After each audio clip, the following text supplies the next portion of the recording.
Hey folks, I've just had the thumbs up from Peter, so I'll be starting in just a minute. So you've still got 30 seconds to get seats.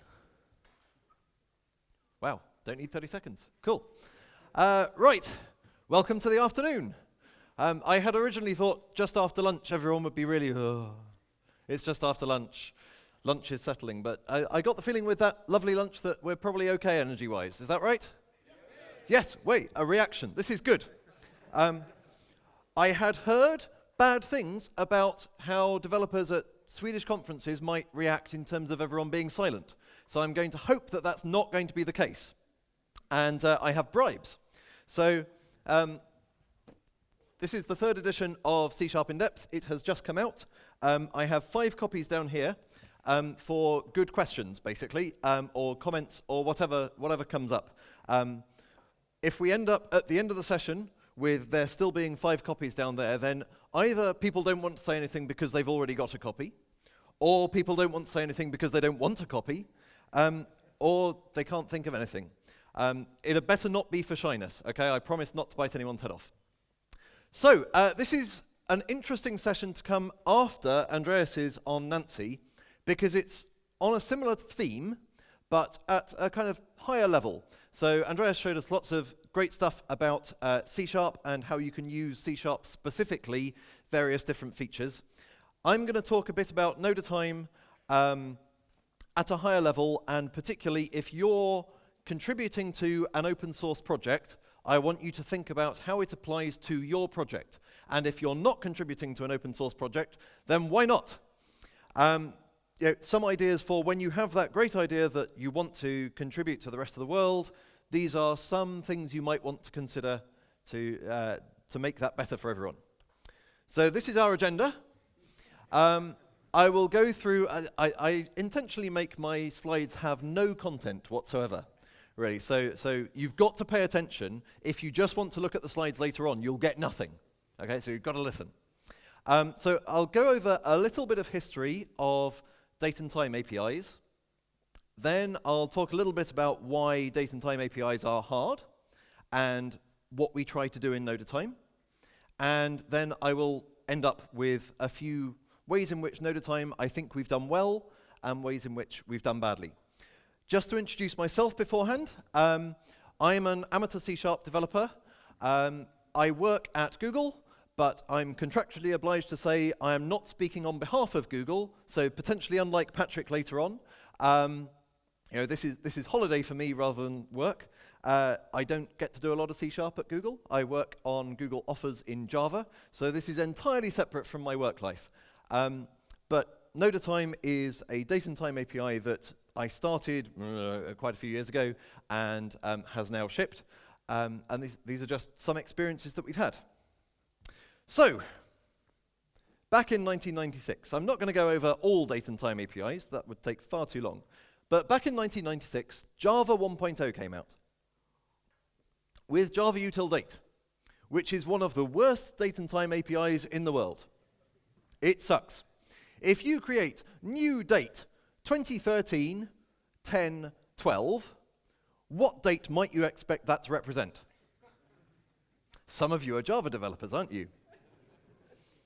What would you expect that to be? Maybe October 2013, the 12th?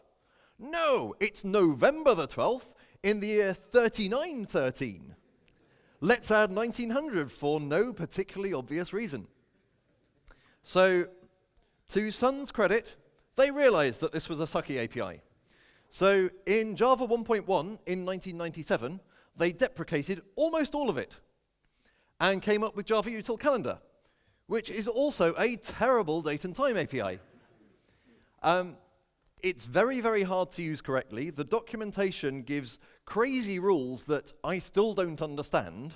And I reckon if I don't understand the documentation for a date and time API, having written one myself, then there's something wrong. So, that's on the Java side of things.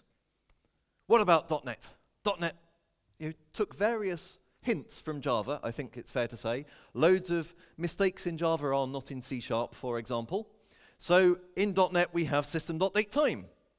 This is a sucky date and time API. But it's more subtly sucky. than Java util date. It pretends to be your friend. It's really easy to use. And one of the things that Andreas said about Nuncy is, when you're writing a framework, you want to make it easy to use, make people not want to have to think too much. Does that sound reasonable? Yeah, I'm going to completely disagree with that in a minute. Usually makes sense, not here. So date and time, really easy to use, badly. And this was sort of fixed in 2003, because they added the kind to system.datetime. To give you an example of why, suppose we started in .NET 1.0 with new datetime 2013, 10, 12, 12, 15. Okay, so when I was meant to start. And that's the local time here, right, in Sweden right now. And you say, well, I want to know the universal time. So you call to universal time. And that returns you a new date and time, yeah? Which would be 10:15 UTC.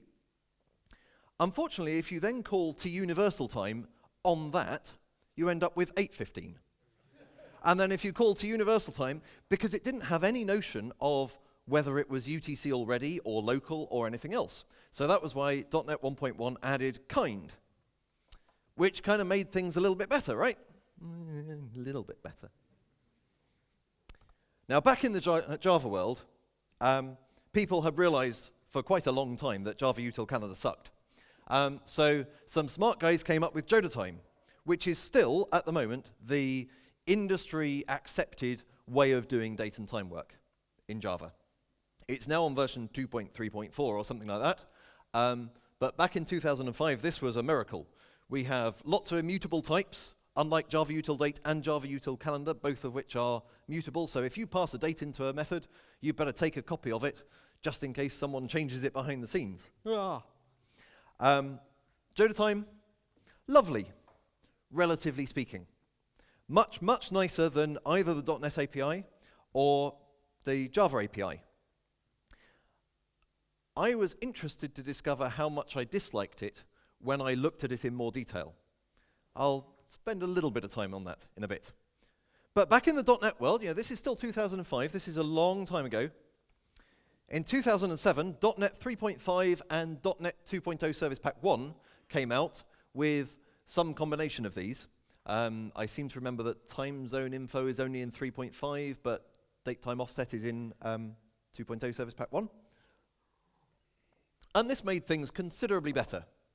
Time zone info, finally, back in 2007, we realized that we might want to know about a time zone other than the one that the computer's running on.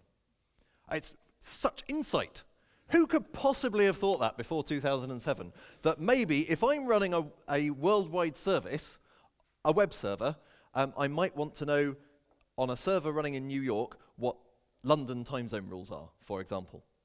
So finally we have time zone info, and we have date time offset, which gets over the idea of, well, a date time can either be local, or it can be universal, or it can be something we're not quite sure what, to, well, no, we've got this date and time, and it's this offset from UTC, which some people think of as a date and time in a time zone, but it's not. With date time offset, you know what the local time is, so we could have a date time offset with 2 hours, and a local time of 12:15, and we would know then that it's UTC 10:15, local time 12:15. We wouldn't know what the local time is going to be in 1 minute's time, because it's not a time zone. We could be in some strange time zone where there's going to be a daylight saving transition and the clock's going to go back by an hour in like 30 seconds time. They're really not, okay, just in case you were grabbing your watches. It's not going to happen. So, all these different problems. And then in 2012, finally, the world is much, much better because Noda Time 1.0 came out. So for Noda Time 1.0, I took a look at Noda Time, and I looked at all the engine stuff under the hood, which is all very complicated. I thought, I don't understand that, so I'll just copy that verbatim. I'll copy it. It's got unit tests, so I can copy the tests and make sure that all looks okay. But yeah, there are bits of the Joda Time API that I didn't like. One of the things I didn't like was the grotesque abuse of inheritance. There are inheritance hierarchies in Joda Time that are sort of 8 classes deep. And just for fairly basic things like an instant in time, so if you imagine a timeline that doesn't have calendars, doesn't have time zone, it's just, here we are on the on the timeline from some arbitrary epoch, which we happen to use as the Unix epoch. It's this number of milliseconds or ticks or whatever since the Unix epoch. Even that class, which feels really fundamental, is behind about 3 layers of inheritance, and there's a mutable version and an immutable version, which means if you get one of the interface versions, you don't know whether or not you can trust it to be immutable. I disliked quite a lot of that stuff. You can do new date time, and it will give you the current time in the system default time zone. Yeah, don't like that kind of thing. I'll explain some of our design philosophies later on. So we ended up with an API which was a bit shinier, a bit smaller, and obviously more .NET idiomatic, but still using Joda Time's internal engine, which I managed to keep internal. I'll come on to later on what happened next. So, that was the historical part. Why is date and time work so difficult to start with? Any thoughts? There's a free book if you can think. Yes?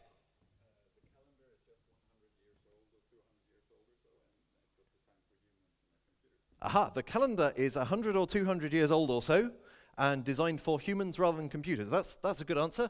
That's worth a book.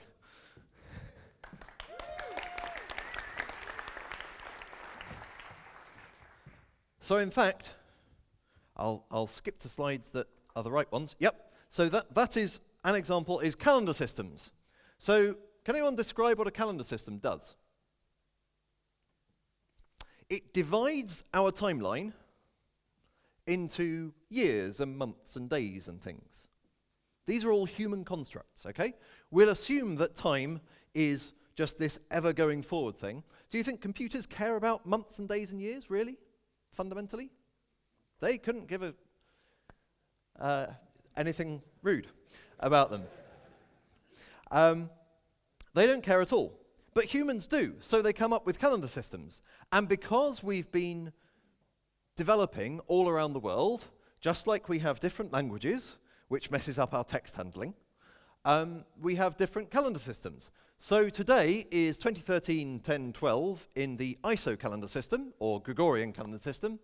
It's 1434-12-7, so the 7th day of the 12th month of the year 1434 in the Islamic calendar system, or at least one variation of the Islamic calendar systems.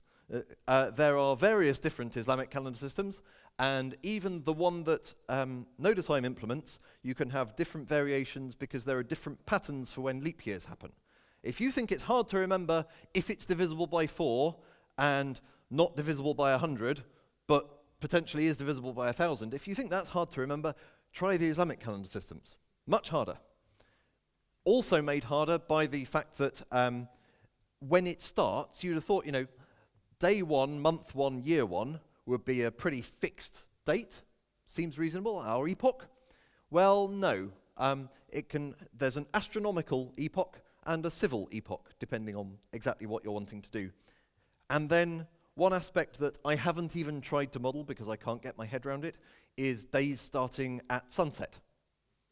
So if you go from 5:59, later on, I think, at 5:59 p.m. or whenever sunset is, we'll go from 1434-12-7 to 1434-12-8. And that just makes life far, far too hard. So we have calendar systems messing things up. We also have things like relativity. So time is fundamentally a really difficult thing. Even when we say, well, computers don't care about calendar systems, if you're going to measure time, you need to potentially think about relativity. How many of our business systems, hands up if you run a business system where relativity is important? Phew. Or there was one tentative hand. Is it GPS related or something like that? Yeah. If you're doing stuff that is incredibly sensitive to the rotation of the Earth, then you probably do want to care about relativity. Most of us don't, but that's at least one potential difficulty in date and time things. So should your date and time API handle this? Should it handle leap seconds? I really am very, very poor at drawing things, so apologies for this sort of thing. Leap seconds potentially going to be abolished.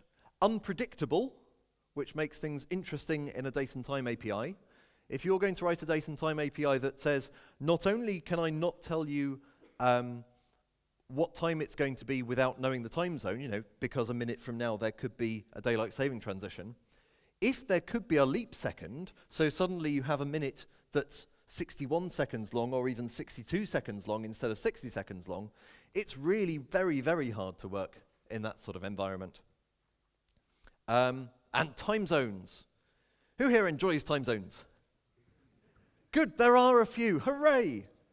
I get remarkably attached to time zones. They're lovely.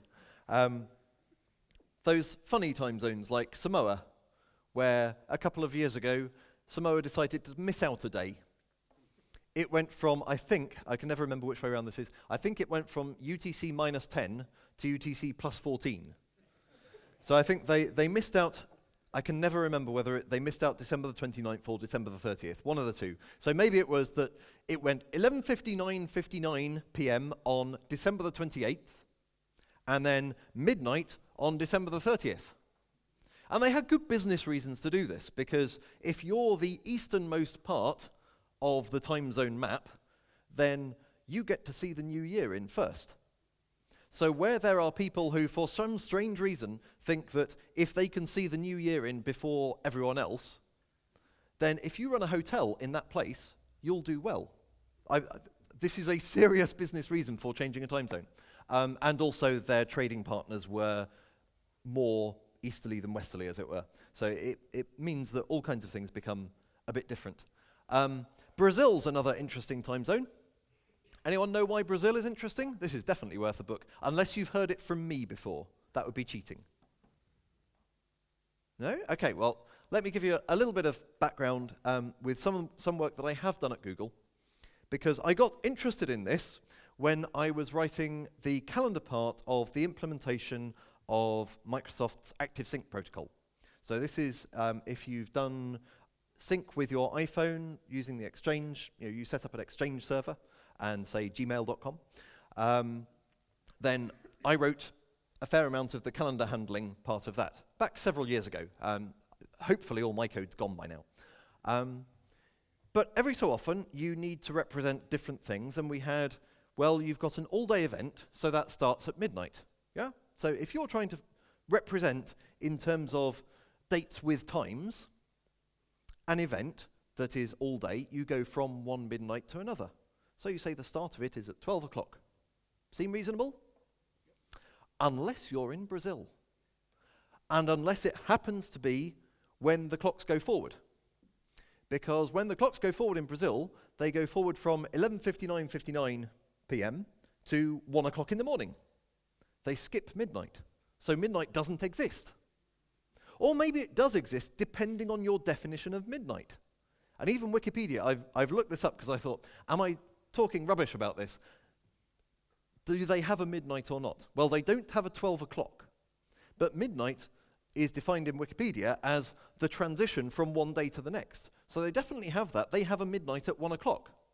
Except that other bits of the Wikipedia article kind of assume it's 12 o'clock.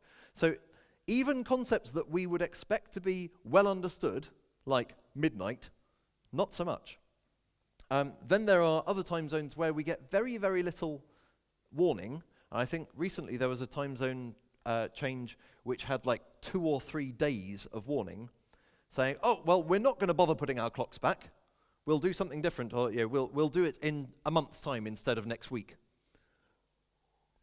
So you can imagine if you've got some meeting scheduled between someone in that country, I forget which country that was, and someone in a different country, suddenly their meeting has changed time. Yeah? And Spain is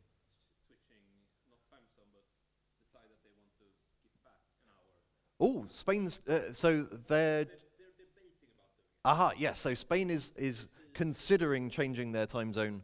They're a bit discriminated because they're always sleeping 1 hour wrong, according to their own. Oh, right, okay. This is interesting. There are frequently debates about different time zones. And similarly, a similar debate was held in Nepal a while ago.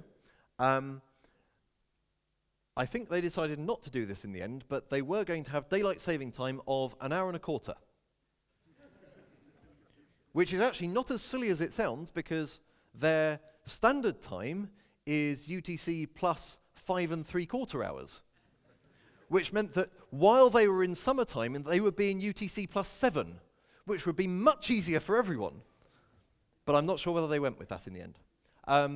But one example where the not getting much warning about daylight saving time, daylight saving transitions, bit my code, was I suddenly had a unit test failure, and I couldn't decide why, couldn't work out why, and it turned out it had been raining a lot in Argentina. So that explained that. It's certainly my only meteorologically generated unit test failure. It turned out that actually there was a bug in my code as well, but I was detecting time zones based on a few bits and bobs, and Argentina had decided that because they had a lot of water in their dams, their hydroelectric dams, because of some recent rainfall, they didn't need to bother with daylight saving time, because they were still thinking, well, daylight saving time saves us energy. Well, we don't care about the energy because we've got lots of water in the dams, so let's cancel it for this year. And I had some hard-coded test data that would say, well, detect that this is Argentina, and suddenly it detected that it was Greenland instead.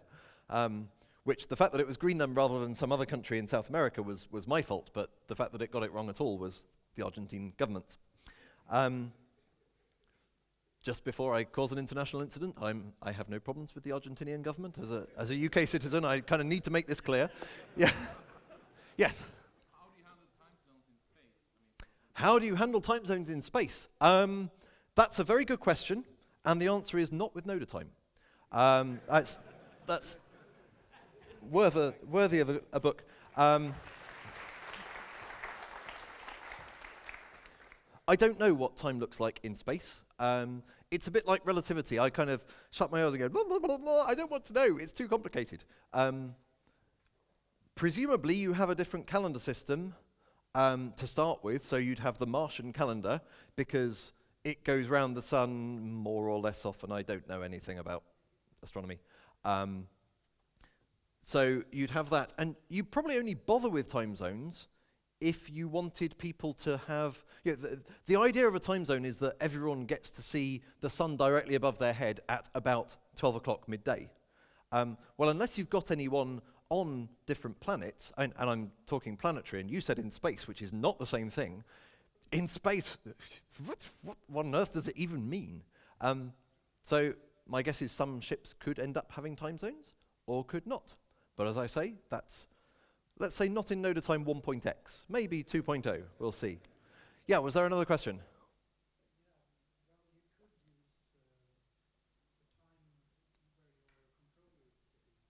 You could use the time where your controller's sitting at.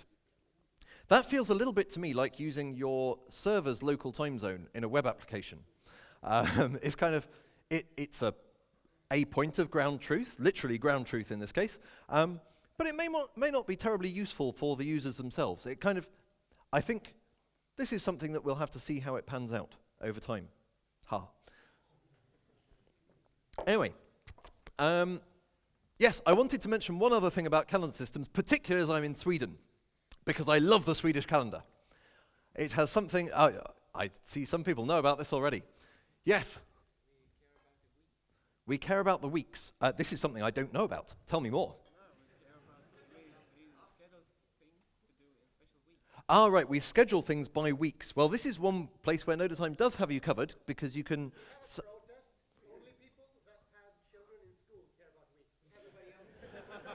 I can't believe I'm starting an international incident just... So there are week numbers, so you go by week numbers in the year, sometimes, but sometimes not. Okay, is that fair to say? Right. So that's another interesting point where the .NET API lets you ask for the week of the year for a particular date, but it lets you specify various different rules. None of those rules is the ISO standard rule for obtaining the week number, which is currently the only thing that Noda Time supports. So between the two, you're covered. It's kind of interesting. And one form in .NET looks like it's the same as ISO, except it's wrong for about 1 day in a century, which is a bit bizarre. But no, there's much more interesting reasons why the Swedish calendar is interesting, because of the 30th of February. So normally we're used to February having 28 or 29 days, right? Not in Sweden in 1712. And only in 1712. Because of the war. In 1700, the powers that be within Sweden at the time decided that they would move from the Julian calendar to the Gregorian calendar. Do you know what the Julian calendar is? It's so it's what came before the Gregorian calendar, and it had a leap year every 4 years, just every 4 years. And that's easy, but unfortunately your leap years slip a bit because there aren't exactly 365.25 days in a year. There's a little bit less than that or a little bit more than that. I haven't worked out which way round it goes. So that's why we've got the more complicated rules for Gregorian calendar. It's like the Julian calendar is saying, well, pi is nearly 3, and the Gregorian calendar is saying, no, pi is more like 22/7. Do you see what I mean? It's just a closer approximation. It will still slip, but very, very gradually. So in sort of the 17th and 18th centuries, all the countries in the world that were using the Julian calendar started using the Gregorian calendar. Actually, I tell a lie, I think there was one country that didn't do it until the 20th century, which is kind of bonkers. But sorry? It was Russia. Okay. Yeah, hopefully early within the 20th century. Okay, good. It would be very confusing if they had different ideas of when the First and Second World Wars broke out, for example. That would be just strange. Anyway, so most people said, I know what we'll do. We'll lose 12 days of September or whenever it was. Bizarrely, I think it was Belgium, decided to miss out Christmas, which seems really bad. And it was the church that decided to miss out Christmas. Very strange. So most people did it in one block because they were basically catching up for all the times that there wouldn't have been a leap year in the Gregorian calendar, but they'd had a leap year in the Julian calendar. So the Swedish government said, no, we're going to be a lot more sensible than that. We're going to smear our change over many years. We're not going to have leap years until we've caught up with where the Gregorian calendar would be, okay? Which means during however long it would take, they wouldn't be in the same calendar system as either the people who had already switched to Gregorian or the people who were still in the Julian calendar. But, it's a plan. So that's not the silly bit. So in 1700, they didn't have a leap year. Okay, going well. Unfortunately then, the Great Northern War started. Hopefully you guys know about the Great Northern War. I wasn't involved, I don't know about it. But it made the Swedish government sort of take their eye off the ball a bit. So they accidentally had a leap year in 1704 and 1708. So they're now 1 leap year behind everyone who's still on the Julian calendar, and very, very confused. So they said, I know what we'll do. In 1712, we'll have a double leap year to make up. And then later on, in the 1750s or whenever it was, they then took the same route as everyone else in terms of having a block to get to the Gregorian calendar. So I love the 30th of February, 1712, only in Sweden. And again, we don't handle that in Noda Time. I was originally, and this is an interesting bit of API design and learning from others. In Noda Time, there's what's called a cutover calendar, where you say, I want to have the Gregorian calendar for recent time and the Julian calendar for longer ago, and this is the cutover date. So you can't have that be one global cutover date because different countries went at different times. So you can say, right, it was in 1752, 1753, whenever it was. And I was going to do this for Noda Time. Now, I've got all the code, is in Noda Time, I just need to port it over, right? And then I read a conversation between one of the guys behind Noda Time and one of the guys who'd done an overhaul of Java util calendar to make it more sensible internally. There's nothing that they can do about the fact that it's crazy on the public surface, but they could at least implement it nicely. And the conversation between 3 or 4 very eminent people who knew their stuff was basically, you can't do this right. They hadn't seen any API which would get the right results for everything, because if you've got an API that says, get me the number of days in a month, well, that's no longer the same as the maximum number for the day of a month, because September could have 20 days but still end on the 30th. And that starts getting a bit crazy. And then they said, and do you know what? I don't think anyone uses this cutover calendar anyway. So at that point, I thought, I'm just going to save myself the hassle. So part of API design is knowing what people will use, what's actually important, and where are you just introducing extra complexity which everyone has to pay a price for, but no one's going to use. Right, this is another reason why date and time stuff is hard. We're used to adding 1 and then adding 1 again is the same as adding 2. Okay? What happens when you add 1 month to January the 30th?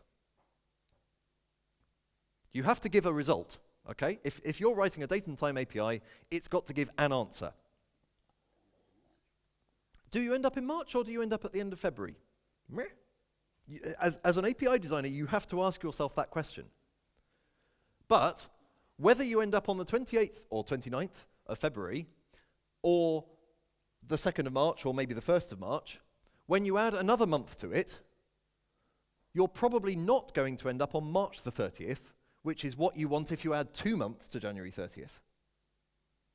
Unless you have something very cunning that says, if I'm at the end of the month and I add a month, then I'll always stay at the end of the month. But that's probably not right in some other cases where we're on February the 28th and we want to know in 1 month's time, and March the 28th sounds like the right answer. So these are all reasons why date and time stuff is fundamentally hard.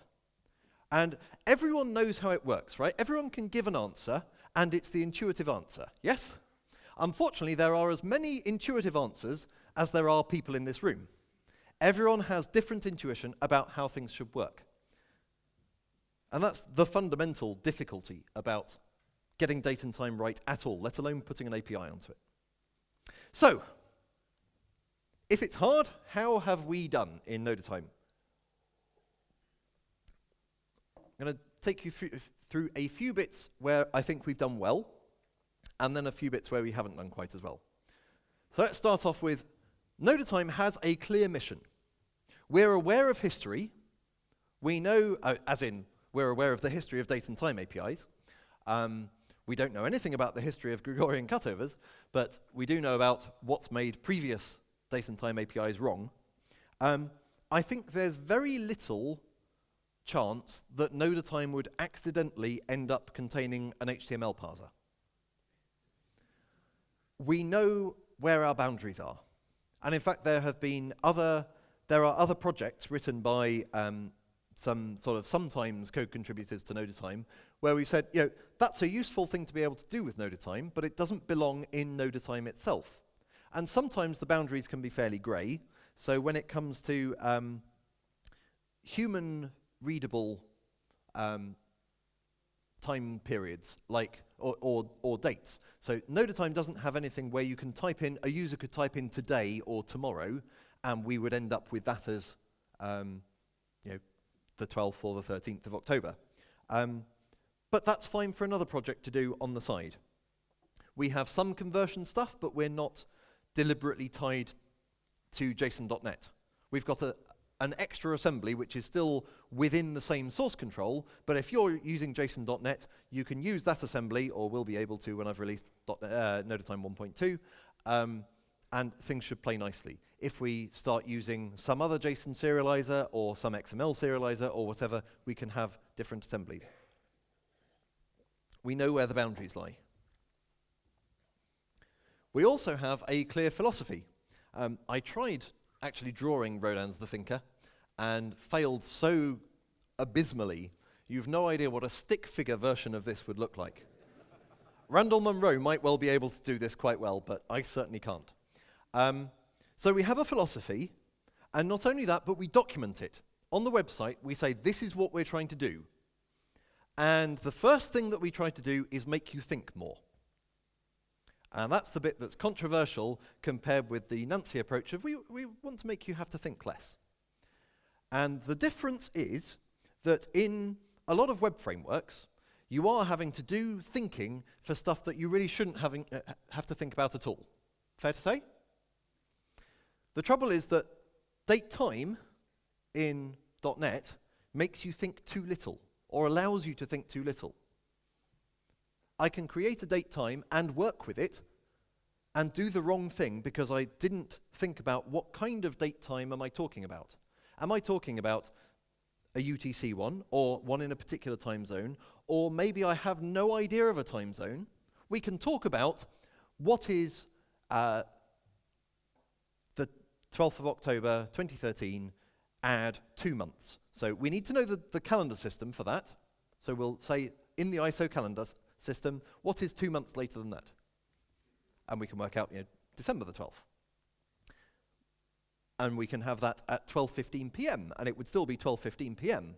And that doesn't have a time zone attached, and it doesn't care about whether there's been a time zone transition or whether maybe December the 12th has a time zone transition which means that you go from 12 p.m. to 1 p.m. So in some time zones that might not exist, but if you have a type that conceptually doesn't know that there are time zones, then you're fine. But you need to decide that that's the kind of data you're working with. So I'm very keen, and I make it as easy as I can by giving copious tutorials or conceptual documentation, say, these are the kinds of things you need to choose from in Noda Time. In .NET, you would just have one choice, date time, or maybe date time and date time offset. But here you need to think a bit more. And quite possibly you will end up with more code, because you need to be more explicit about things. Another principle is we want your code to be testable. There is no equivalent of datetime.now, or even quite datetime.utc now. Those don't exist in Noda Time because they're fundamentally untestable unless you're going to use mocking frameworks that allow you to mock static methods, which I can see why those frameworks exist, but I would rather not use them unless I really had to. So instead we have an interface of iClock, and you can get the system clock is a singleton implementation of that, but also we ship another assembly which is nodatime.testing, which gives you ready-made fake implementations of iClock and also of different time zones. Because when you're writing some code that does need to interact with time zones, it's a real pain in the neck if you need to look up, right, I'm going to have a sample date, and it's going to be whenever the transition is for some time zone. I know, I'll look up when the Pacific time zone changes and put that into my code. And then I've got to write a comment saying, it changed at this particular time. Well, it's kind of easier if you can say, just create me a time zone which has a before and an after. It doesn't need to change once a year. It just needs to change from UTC plus 2 to UTC plus 3 at this moment in time. And then I'll write my tests against that, and I will pass my time zone to the production code, and all will be well. So we want you to have testable code. We also don't want to be the performance bottleneck. Now, we regard Noda Time as sort of a system-level library, where we don't know how you're going to use it, which makes it very, very difficult to know which bits to optimize. I'm very aware and frequently say, micro-optimization, terrible thing, but Noda Time lets me do it. Because the thing is, we all know not to micro-optimize, right? How many of us enjoy micro-optimizing? Yeah, it's really fun, isn't it? So this is an excuse for me to do it. But I think it's a justified excuse. If you decide not to use Noda Time because it's too slow, then we have failed. And we don't know what you're going to be doing with it. So we do a fair amount of optimization, so long as that doesn't hurt the public API. We don't have defaults. I've talked about datetime.now. Unlike in Java and to some extent, .NET in terms of datetime.now will return you something in the local time zone and assume that you're talking about the system local time zone. If you want to use the system local time zone in Noda Time, you have to say so explicitly. It's a bit like, how many of you are Java developers? Yeah? Any of you use to byte array or get bytes or whatever on string and don't pass in a char set? I know, I'll use the system default encoding. Always a mistake. If you want the system default encoding, then even though you could leave out the parameter, at least specify it so that someone reading the code knows, he's using the system default encoding. Same thing with time zones. There is one kind of defaulting that we use in Noda Time, which is we default to the ISO 8601 calendar, which is basically the Gregorian calendar, because I reckon that's what 99% of people want to use, and so that's a reasonable default. If you want the Islamic calendar or Julian calendar, you can always ask for that and specify that, hopefully everywhere you need to, and you can always specify calendarsystem.iso. But that's the only kind of default we use. We don't even default to using one particular set of time zones. So one of the reasons that you might want to use Noda Time is if you want to interact between your system and anything not based on Windows. Because Windows is a little different to everyone else. Everyone else in the world pretty much uses what's called TZDB or IANA or TZ or Olsen. These are all the same thing. These are the standardized-ish time zone database.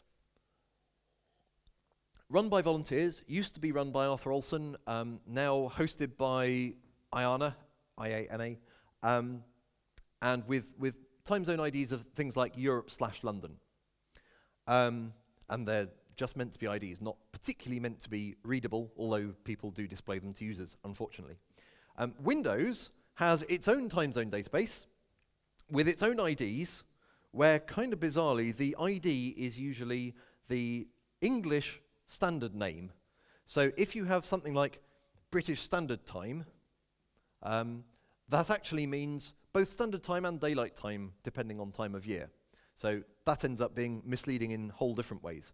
I should say that the British time zone is particularly odd. Do you know what BST stands for? British Summer Time. Yes, unless it's between 1969 and 1972, when it was British Standard Time. And it was still UTC +1, but we had a little experiment in Britain. We decided we would abandon daylight saving time, but we used the same abbreviation, BST, and we'd just be in UTC +1 all year round, which means that when people think of the Unix epoch as being 1970, the 1st of January, midnight in Greenwich, no, Greenwich was at 1 o'clock in the morning then. Sorry, you can tell I get distracted by time zones. They're just such a good source of anecdotes. Another place where we've done well compared with Noda Time, and this is a source of contention, is we've got a relatively small public API. We've got a lot of internal classes, and we've got a lot of sealed classes. People who've heard me speak before may realize I don't like virtual methods. I don't like unsealed classes as far as possible. I don't want you messing with my API. We are explicitly not very extensible. There are a few places where we are extensible. You can have your own time zone provider.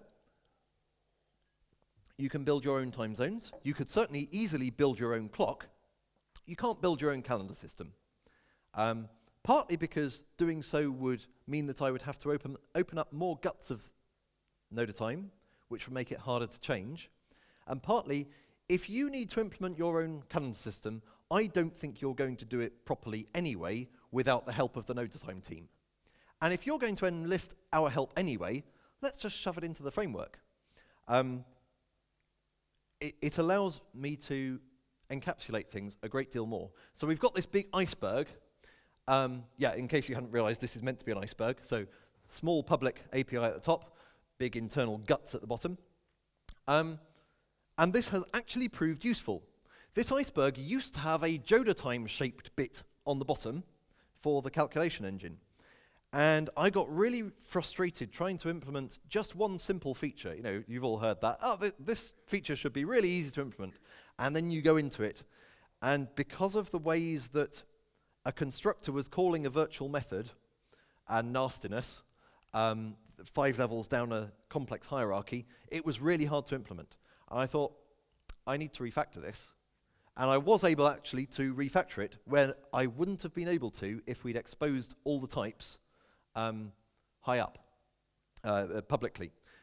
In fact, I refactored this earlier this year at NDC. I thought the only time that I'm going to have a significant amount of time, you know, this is going to take 12, 24 hours of solid work, and I don't get that much time at home because of Stack Overflow and my kids. Honesty is a terrible thing sometimes. So I really need to have a concentrated chunk of time where I can spend time on this. So I thought, I'm going to NDC. Nice 3-day long conference. I can spend a lot of time there. And if I'm doing it, I might as well be doing that refactoring on stage and people can watch me if they want. So I had a lovely time. We had 3 sessions and I did loads of stuff in the evenings. And on the last day, I was able to delete about 50 classes that were full of all kinds of abstractions that we no longer needed anymore. So we are deliberately, you know, we've made a choice to be hard to extend. This is where having one design philosophy for each project makes perfect sense. This would have been entirely the wrong decision for Nancy. Fair to say, Andreas? You know, you want to be extensible. We've already heard that you can replace bits of the core of Nancy with your own implementations. You just can't do that with Noda Time. And it's the right thing to do because it's a different kind of framework. We have reasonable documentation. We have our public API on the website. And if you take nothing else away, if you're writing an open source project, please make your public API available on a website. It's a pain in the neck to do in .NET. I don't know why we've got so many IOC containers, so many web frameworks, but just Sandcastle for producing API documentation. There are a few others. I've tried a few others and not quite got as good results as with Sandcastle, but Sandcastle's a bit of a pain to use as well, even with Sandcastle help file builder, whatever it is. We've got a public API documentation, but we've also got this conceptual API documentation. So just giving people an API with nothing else, just the reference manual, is not good enough. We have a user guide that takes you through different things that you need to know and when you need to know them. If you're not doing stuff with time zones, you don't need to read about them. That's fine. If you are, then just reading the API documentation isn't going to get you there. What we don't have at the moment is tutorial guides, and I really want to have cookbook type things on the website as well that are ideally just embedded in the website as code that, as part of building the website, runs the code and includes the output in the website as well. But at least we've got a reasonable amount. Next up, this is Bagpuss. This is a CI build machine. Continuous integration build.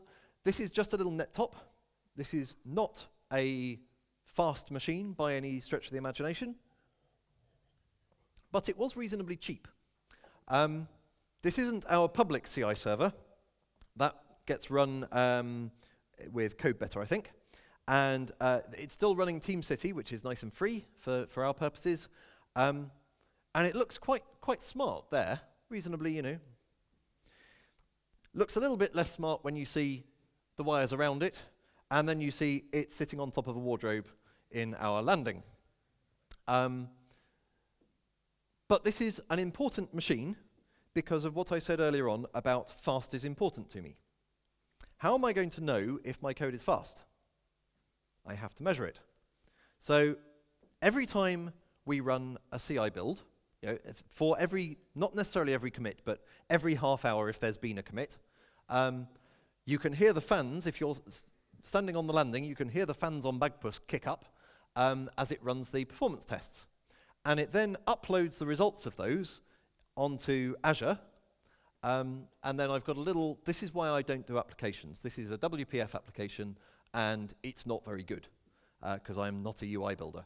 But it lets me do what I need to do, which is select which of the benchmarks I'm interested in and see how they've performed over time. And you can see this was actually, during NDC, while I was refactoring stuff, I ran some performance tests and thought, that's taking an awfully long time.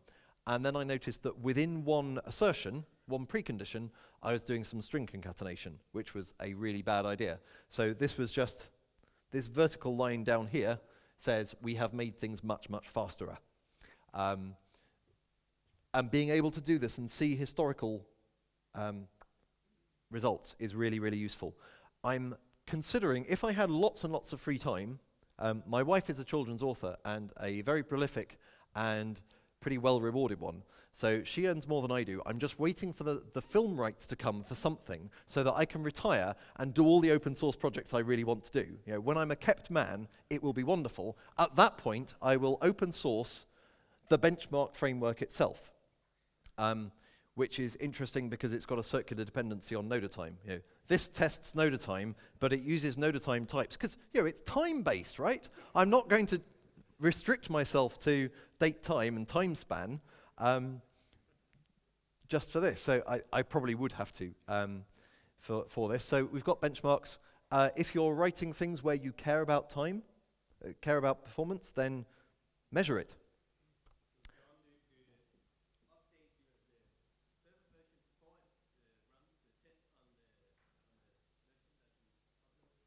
Do I update the server version before? So the one on, right, so this is just a machine that is hooked up to the network. That just pulls from public code. Oh, I see, right. Oh, no, right. It uses the live version, as it were. Yeah, I don't use, I could break the dependency by making the benchmarking code only depend on the last public release, but then we'd end up with two assemblies in the same app domain, both being Noda Time but different versions, which may work but would probably break my head. Imagine debugging that kind of thing. Finally, this is really important. This is a friend of mine called Malcolm Rowe, and every project should have a Malcolm. Unfortunately, Malcolm doesn't scale. I really should have another slide where I've just stretched him and say, yeah, this is the only way we can scale Malcolm. Malcolm isn't a C# developer. He can get by a bit, he's made a few code changes. But most importantly, he's reviewed all the documentation and the whole public API and noticed where it's inconsistent and got the mono build working, and where there are problems with that, investigated them. And he has been absolutely invaluable. If we didn't have Malcolm, Noda Time 1.0 would have come out, but there would have been various things that we couldn't easily fix later on. So if you're starting an open source project and you want to be big beefy coder, doing loads of coding, then find yourself a Malcolm.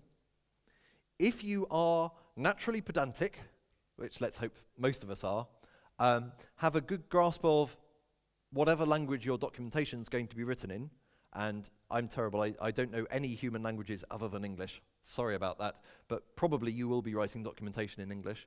If you're really good at English and are happy to review documentation, that sort of thing, then open source projects should be on their knees begging for your help. I am not kidding. This is the single hardest thing to find and probably the most important. So that's where Noda Time has gone well. I now have 7 minutes to say where Noda Time has failed. So this is the first problem. I gave a talk in November 2009 at Stack Overflow Dev Days in London with Tony the Pony, who I didn't bring along today, I'm afraid. Moaning about the state of date and time, APIs, and numbers and text.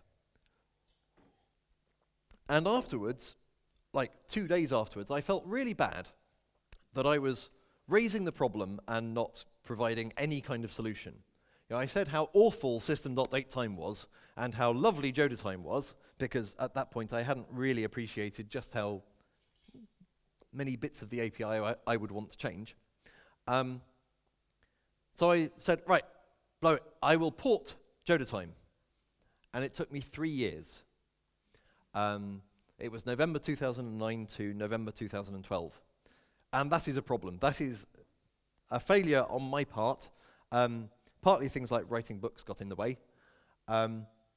Partly we had too much scope to start with. It took us quite a while to realize that actually targeting the compact framework 2.0, probably not terribly useful, probably take quite a lot of time. So we should have cut down our scope a bit earlier on. Partly there's still some pretty grotty stuff in here.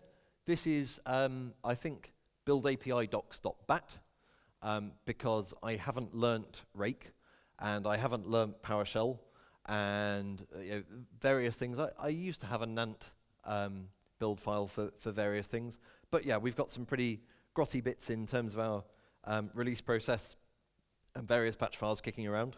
The actual code itself I'm fairly proud of as reasonably clean, but the build environment, yeah, not so much. This is a method name from Noda Time 1.0, from milliseconds. Unfortunately, this was noticed. Obviously, it should be from milliseconds. This was noticed, I think, the day after the 1.0 release. So I immediately made it obsolete for future releases and introduced the right from milliseconds. Unfortunately, it was only on Thursday, Wednesday or Thursday, that I noticed that the documentation for this method didn't have this typo. Instead, it said, builds a period from a number of milliseconds with one L. And I had faithfully copied and pasted that documentation typo into the correctly written one.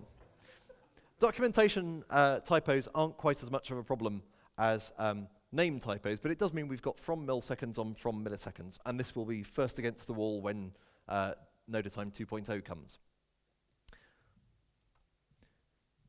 Anyone guess what this number is? This is the number of NuGet downloads of Noda Time 1.1, or 1.1.1, I can't remember which. And I regard this as a little bit of a failure. It suggests that I haven't made my case. And realistically, I've got a better platform on which to make my case against system.datetime than most people. Anytime someone writes a question on Stack Overflow saying, how do I do this? I can say, well, you could do it like this, or you could use Noda Time. And I do. You'll see that. I really do. I think there are more than 7,000 people who would benefit from Noda Time. I've spoken about it at various conferences. I think I'm not quite at the stage where there are more people that I've spoken to at conferences than people who've downloaded it, but it's not an order of magnitude off. So I still have some work to do. This was the website as it was until fairly recently. This is just Google code, and we've got a little bit of stuff here. It's not just your vanilla project page, but it's fairly poor. So it took us several years to come up with a somewhat nicer, and this is still relatively bare bones, but this is our nodatime.org website. It took us far too long to do this. If we had come up with a better website earlier on, then I think by now we would have better documentation as well. Because to some extent, function follows form. If you've got a website where you would put a cookbook very naturally, then you would write those cookbook examples. And we've got some design decision problems. A few places I've got public static read-only fields, because I thought, this is a constant. It's fine to have a public static read-only field. What's the difference between that and a public static read-only property? And the difference is type initialization. If I've made it a field, I cannot change it later on to only initialize later on, lazily. Whereas if it's a property, I can move all kinds of things around. So this is one bit of C# where I've learnt what is for me now a best practice, even for constants, make them properties. Instant.maxValue isn't actually such an example. I think that may be a public static field, but I'm not too bothered about that being a field. The problem is that it exists at all. There are some aspects where I've carefully... Sorry, yes?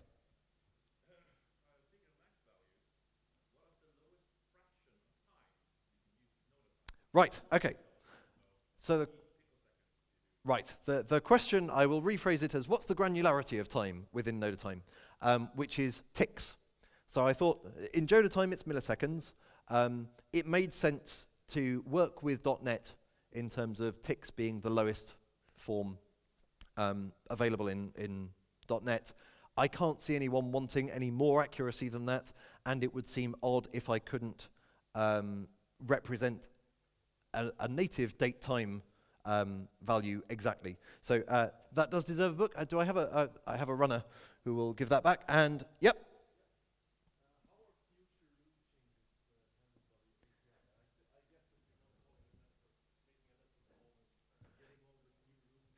Right. So this is how our future rule changes within time zone database. How are those handled?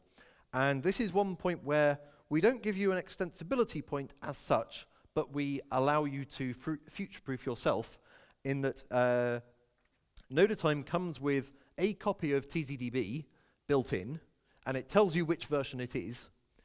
But if you know that TZDB has been updated, you can download that, run a tool over it, or ideally probably mail the mailing list and say, hey, could you run the tool? Because it's, it's not part of the normal installation. We don't anticipate people doing this much.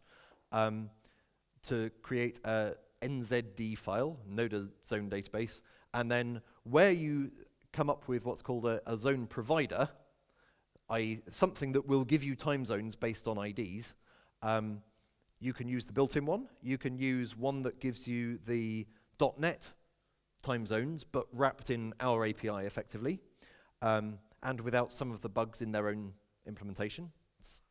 Libya at the end of 2005, I noticed while I was flying once, Microsoft has misunderstood their own data, but that's a different matter.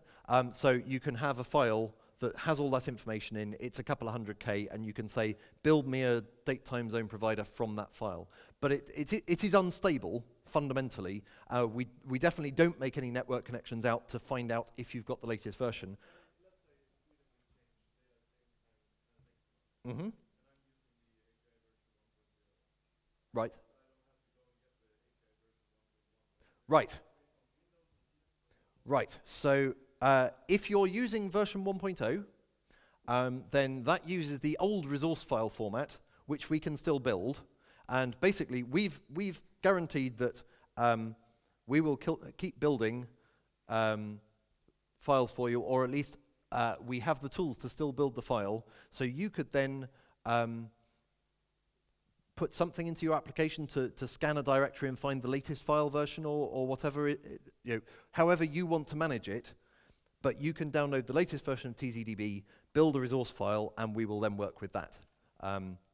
But you have to do all that explicitly, and ideally, if you're going to then be sensitive to that, you might want to include the TZDB version ID. If you're storing some dates and times in a database, you might think it's enough to say October the 12th at 12:15 p.m.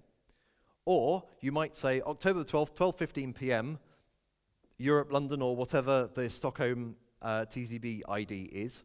But no, you might want to say it's that at that time zone with this version of the rules, so that if you've arranged a meeting, you can make sure you keep those rules, whereas a later meeting, you might have got different rules by then. So we don't do all that for you, because I don't think it's a one-size-fits-all problem, but we do make it feasible for you to replace.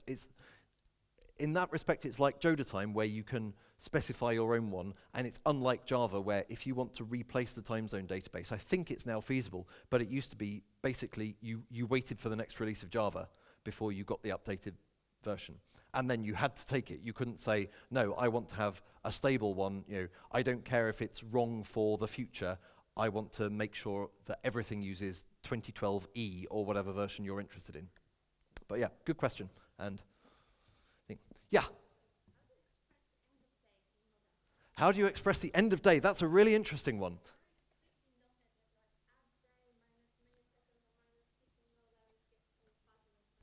Right. So the simple answer, the question is, how do you represent the end of a day? I'm virtually out of time. I will give you the 20-second answer now, and then more later. Is we don't have anything for end of day. We only have midnight.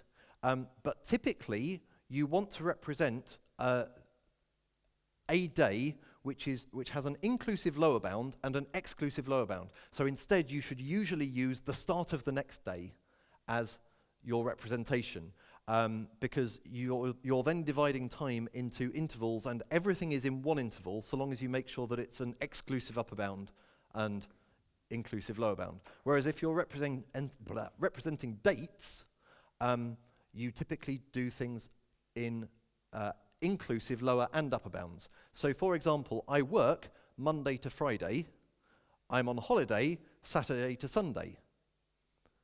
Whereas if we were doing exclusive upper bounds, I would say I work Monday to Saturday and I'm on holiday Saturday to Monday, and that's clearly not right.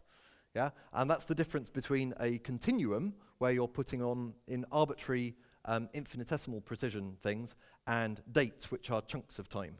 Right, very last question. You mentioned that you're using Noda Time for benchmarking as well. Yes. Noda Time to benchmark Noda Time. So Yep. Benchmarking is usually you call a method, you call another method, and you see how much time passes Mm-hmm. between. That seems like kind of a hard thing to do better than .NET already does it, because it's a much simpler problem. Right, so the question is, how can we do any better than .NET does in Noda Time? And the answer is, for most of the time, we do about as well. For time zones, we do a lot better, at least in my experience, partly because we've got caching stuff going on behind the scenes. For date and time formatting, I think we do a bit better because we take a different approach to formatting. Rather than you passing a format string every time you want to parse, and then the runtime having to say, oh, right, you've typed in DD, that means day, okay, then space, then MM. Instead, you build a formatter which does all the analysis once, and then you can reuse that, which means you don't end up with the same string literal in multiple places. And I could go on about text handling in a whole different thing, but basically we try to be at least competitive with .NET's own implementation, and I don't think we've got any glaring problems there. I think it's enough that we're no worse, so no one would reject us because of that. Great question. That means that Joanna's question and your question, we have one book left. Do either of you already have C# in depth? No. No. No. I can't. I'm a weakling. You know, this is obvious. Right. I will sort something out. Okay. I'll get Manning to send you a copy, or we'll be at the same conference another time, or whatever. Thank you very much. I hope that was helpful.